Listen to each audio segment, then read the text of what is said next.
Test 6. You will hear a number of different recordings and you will have to answer questions on what you hear. There will be time for you to read the instructions and questions and you will have a chance to check your work. All the recordings will be played once only. The test is in 4 sections. At the end of the test, you will be given 10 minutes to transfer your answers to an answer sheet. Now turn to Section 1. Section 1. You will hear 2 teachers, Andrew and Katie, discussing the coming excursion of their language class. First, you have some time to look at questions 1 to 6.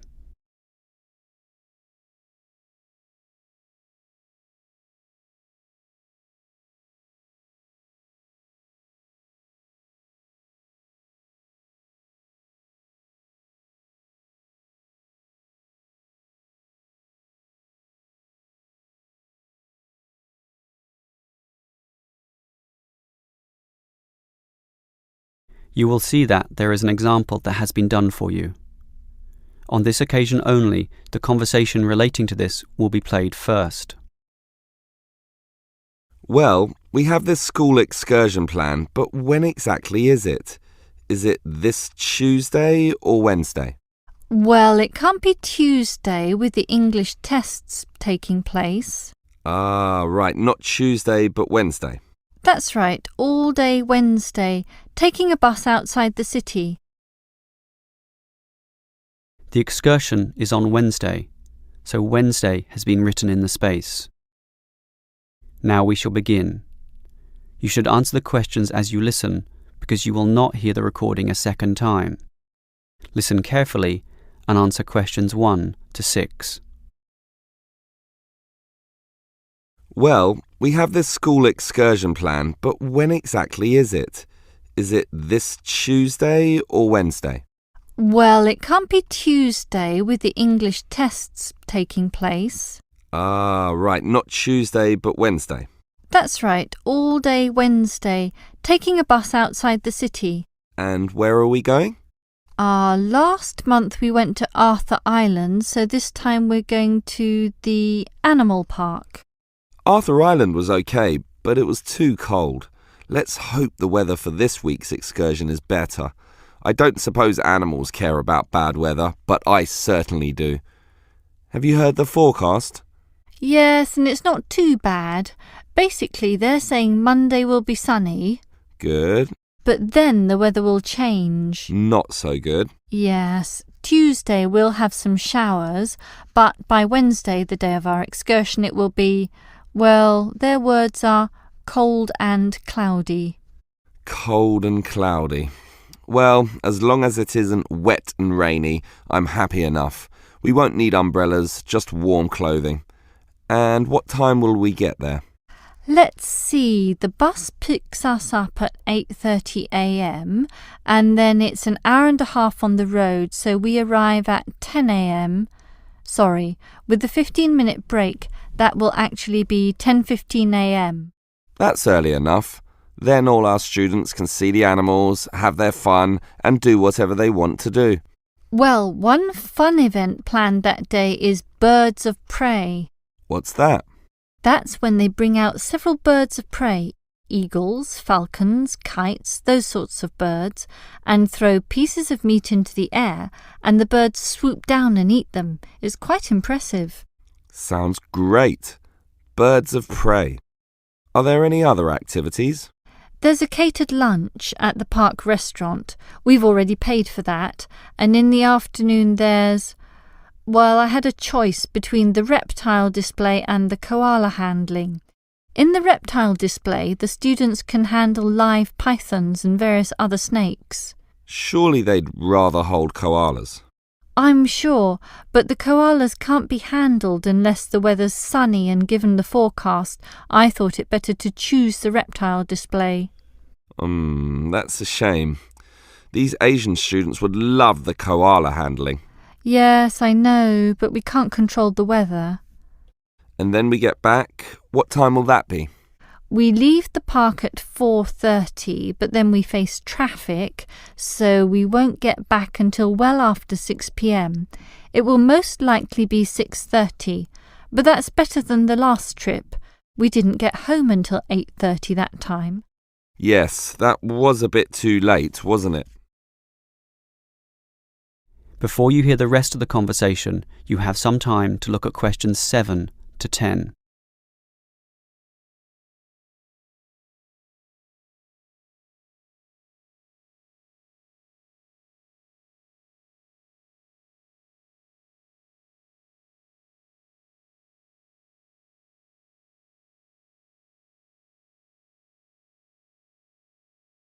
Now listen and answer questions 7 to 10.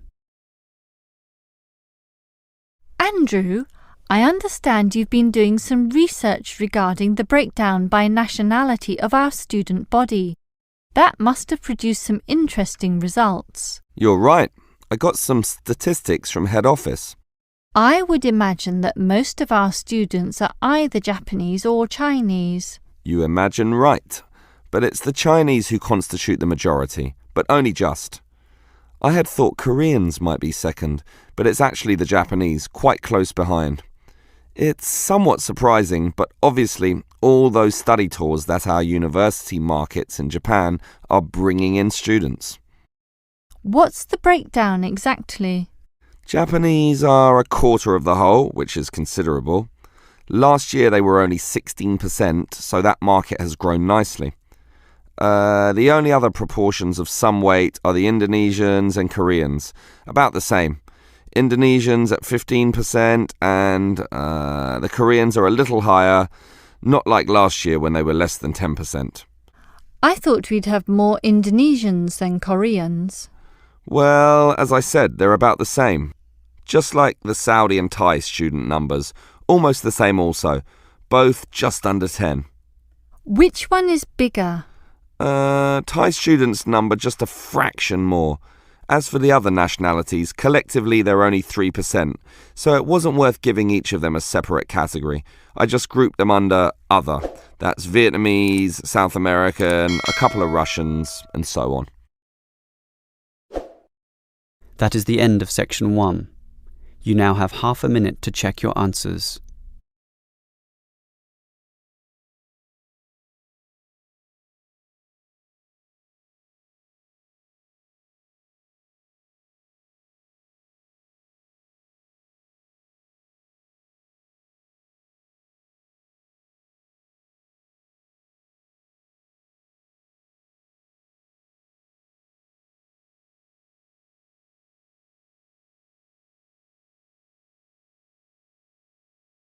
Now turn to section 2. Section 2. You will hear a representative from Easy Travel Travel Agency explaining to some customers the benefits of her company. First, you have some time to look at questions 11 to 15.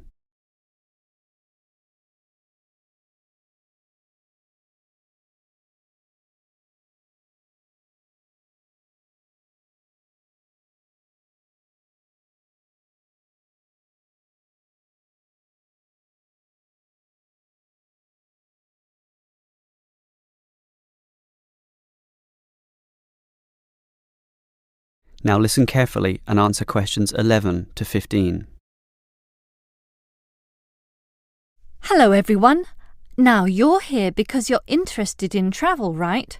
And you're in the right place. For at Easy Travel we have the best deals for the best locations. We specialise in eco-travel, or holidays designed to get you amongst nature, ignoring the hustle and bustle of big cities. So whether you want to hike in Nepal, as many people do, or follow some jungle paths in the rainforests of Queensland, we can give you the best deal. If you look at our office here, you'll see our overseas consultants. That's for trips overseas, obviously, to Europe, to North America, but primarily for the Asian market, which is generally more popular in this part of the world. Most people like that touch of the Orient, right? But they also like the domestic market, since this country offers its fair share of beautiful natural vistas. What about the deserts, anyone? What about some striking red rock gorges? Then talk to our domestic consultants who can arrange anything you want.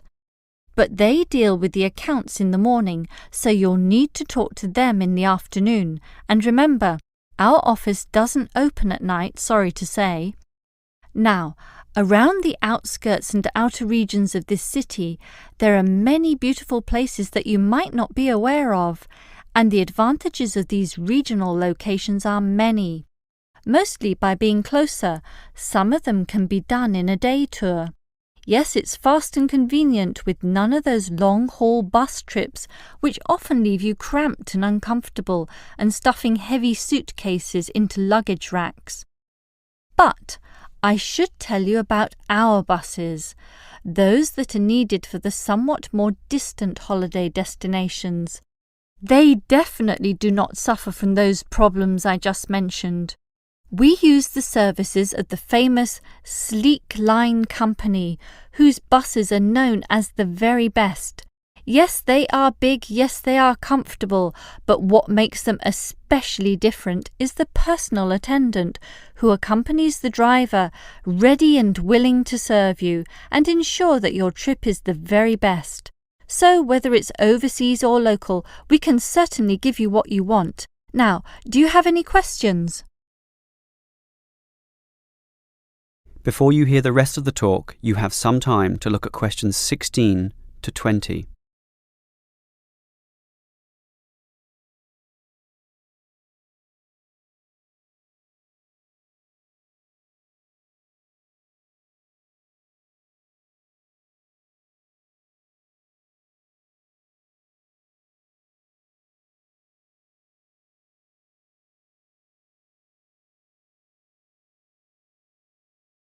Now listen and answer questions 16 to 20.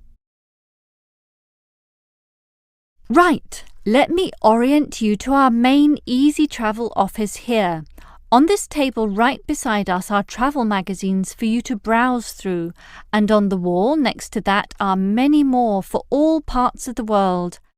Our 4 travel consultants sit over there on the other side of that long counter. That's right, 4 of them, side by side, all serving various regions. Now, let me tell you their specific functions. Firstly, the consultant on the left, next to the plant, is the local tours consultant, serving tours in the immediate vicinity of this city. Next to her is what we call regional tours, targeting the statewide options. Next to her is the interstate tours, and that can involve either buses or planes.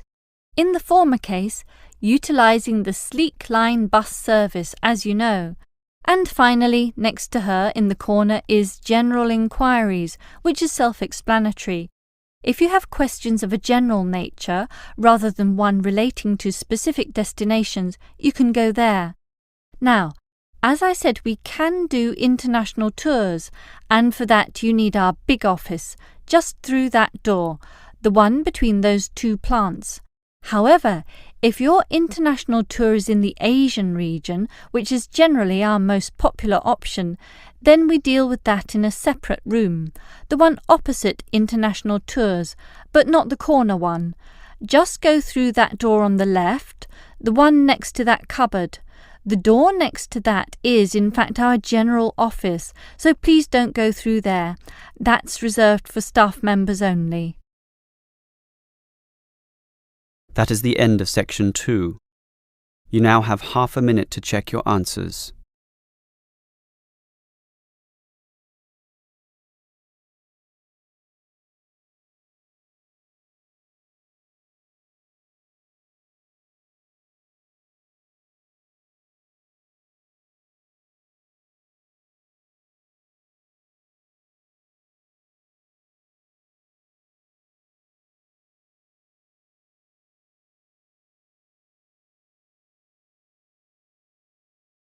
Now turn to section 3.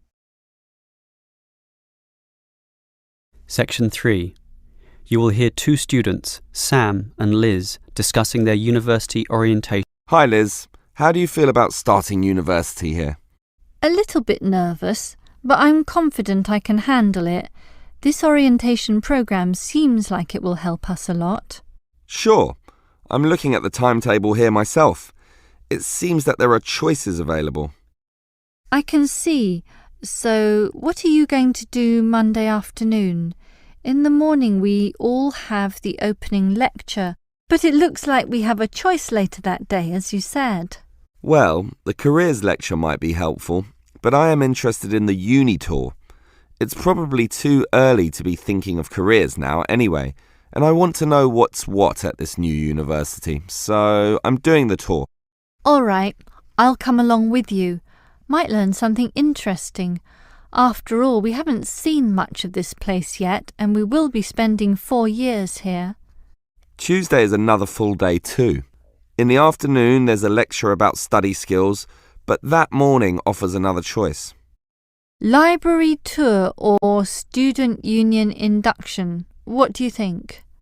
I think the student union is very important, but we can go there anytime, right? So we should take advantage of the library tour while it's being offered.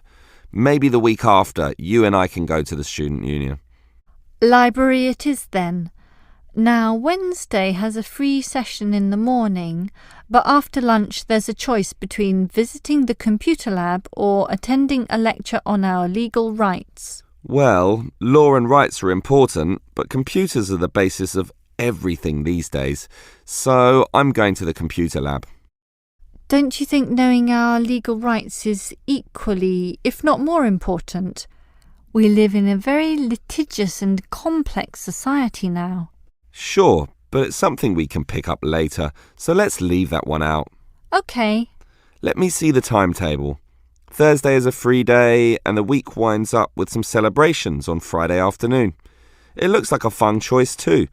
There's either a barbecue on the main lawn or the dance. I never pass up the chance to eat something. What about you? If I can get a free meal, I'll take it any day, and I'm not good at dancing anyway. Well, that's that decided, right? Right. Before you hear the rest of the conversation, you have some time to look at questions 25 to 30.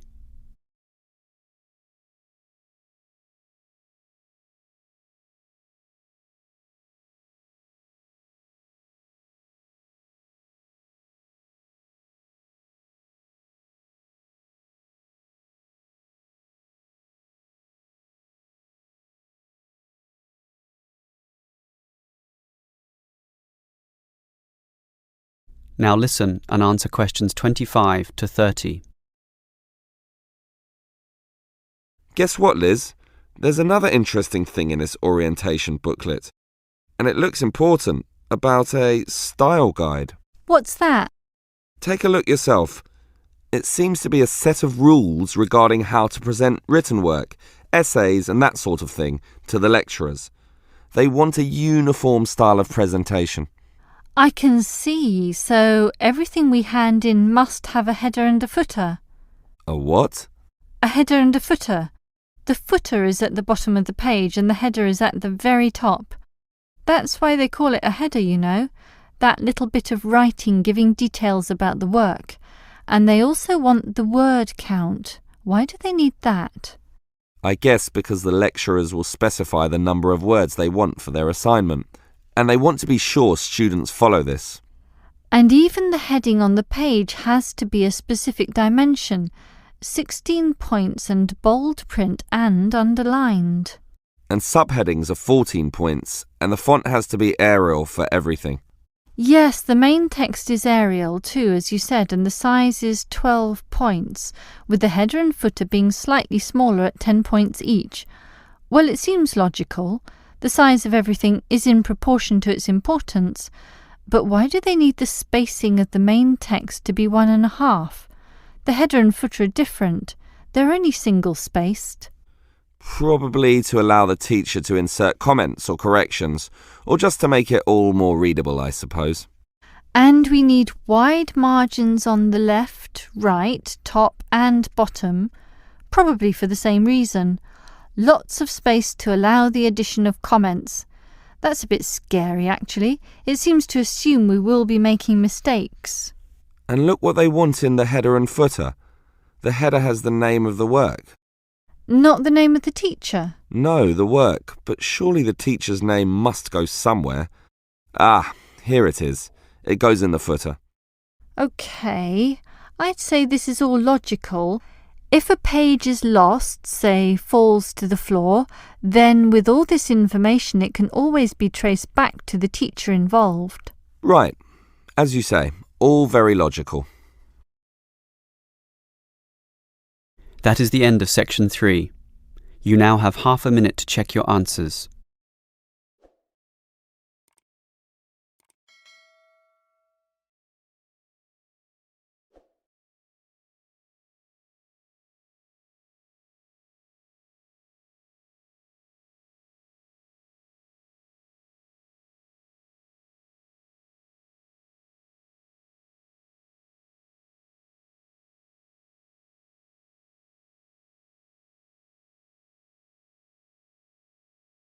Now turn to section 4.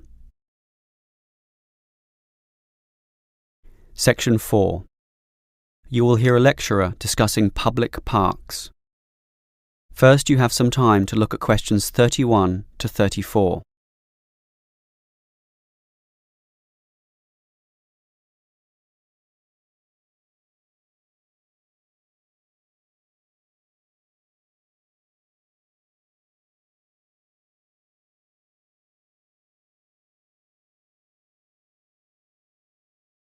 Now listen carefully and answer questions 31 to 34. Most of us are familiar with a local park. We spend time there, play there, and have some of our best memories in these places. But what is a park? Basically, it can be defined as a natural, or at least semi-natural, piece of land, planted with a variety of trees, bushes and flowers, protected and reserved for the enjoyment of all citizens. There are usually regulations about the sorts of behaviour that can take place within, and sometimes there are facilities such as children's playgrounds or fields for ball games and other sorts of activities. For this reason, if there is grass, it is kept short, and this also discourages the breeding of insect pests. A well-maintained park actually needs a lot of people to look after it, and more so if the park showcases special plants, flowers or trees, in which case it is called a botanic garden. In complete contrast, if the park is big and remote enough, it is sometimes designated as a wilderness park, to be left completely alone and untouched, protected from all development in order to allow wild species, both plant and animal, to live undisturbed. But it is the urban park, the sort of park that most people are familiar with, that I want to talk about now. These preserve natural landscapes for the pleasure of the urban population, most commonly just for passive recreation. In other words, allowing people just to observe the trees and lie in the grass, and such passive recreation is certainly needed. Before you hear the rest of the lecture, you have some time to look at questions 35 to 40.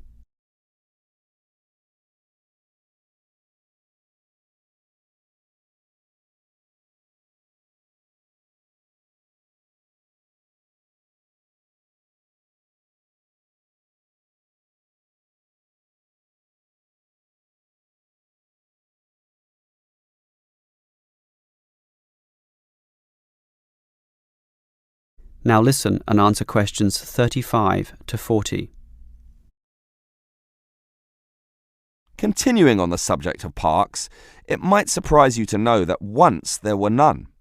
1,000 years ago, there was no need, since there were already extensive open spaces, forests and wilderness surrounding most cities and towns, for example in Europe. These dark, dank forests were large and even dangerous, full of wild animals and with the potentially fatal result of getting lost. Hence, fairy tales evolved about witches living in these areas and the wolves and bears which could threaten young children. However, with the rapidly increasing human population, the original wilderness and natural open spaces were intruded upon. Forests were cut down as population spread, and with them urban pollution and further deforestation. But it was only with the advent of the Industrial Revolution that people realised natural areas needed to be preserved to give the populace access to the sort of nature that was fast disappearing due to the uncontrolled development and demand for resources. The first park expressly designed for that purpose is usually considered to be Prince's Park in Liverpool. This was in 1841 on land donated to the public by a rich iron merchant. With such a generous donation, worth about £50,000, the council decided to invest £5,000 of its own money in making it look good. Consequently, they hired a landscape designer, Joseph Paxton, who designed twisting turning pathways among shade-giving trees, all based around a central lake. In many ways, it became the prototype for all later large parks, including the famous Central Park in New York. But if we were to pick the park that most people are familiar with, it would be the much smaller neighbourhood park. These can be tiny, but by being in the midst of extensive development and dense populations, they are increasingly seen as a refuge where one can get a glimpse of true nature. Many psychologists now maintain that this glimpse is necessary, for ultimately, as a species, we have an innate affinity for nature, and the concrete urban zoo clashes with our inner being. This has seen the rejuvenation of many urban parks that were once left to decay, for example, in New York or London, and indeed some cities such as Melbourne are known all over the world for their abundance of carefully maintained parks, including a world-famous botanic garden. That is the end of section 4. You now have half a minute to check your answers.